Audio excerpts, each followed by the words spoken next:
In this week's Parsha, Moshe recalls the episode of the spies when they came back from Israel and gave a negative report, resulting in the Jewish people rebelling against God.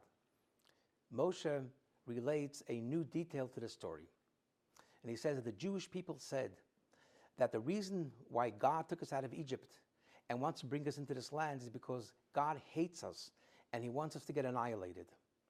Why would the Jewish people think that God hates them? Didn't God perform all these miracles and blessings for them? But the answer is that it's all in the perception. God loves us unconditionally and infinitely, as we say each morning in the prayer, that God loves us with an everlasting love. But when times get tough for us and we go through painful experiences, we then think, why is it happening to us? Maybe God hates us. But that's the opposite of the truth. God loves us, and everything that happens to us comes out of God's deepest love. Not always we understand why. But one thing we know, that God loves us in every situation, and everything will eventually be for the good. There was a very pious Jew in Jerusalem. His name was Rab Nachum. And he endured some very painful, difficult challenges in his life. But he was always happy and with very good spirits.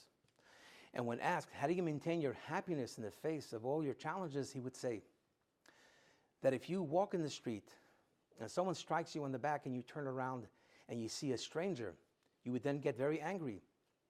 But what if you turn around and you see that it was your best friend? You then don't view it as someone hitting you, but rather as a friendly tap on the back. And the same is true when I look back and I see that all my challenges come from my loving God. I know that it's not God hitting me, but giving me a very lovely, loving tap on the back. And having this knowledge helps me cope with all the difficulties. May we all experience only blessings and happiness.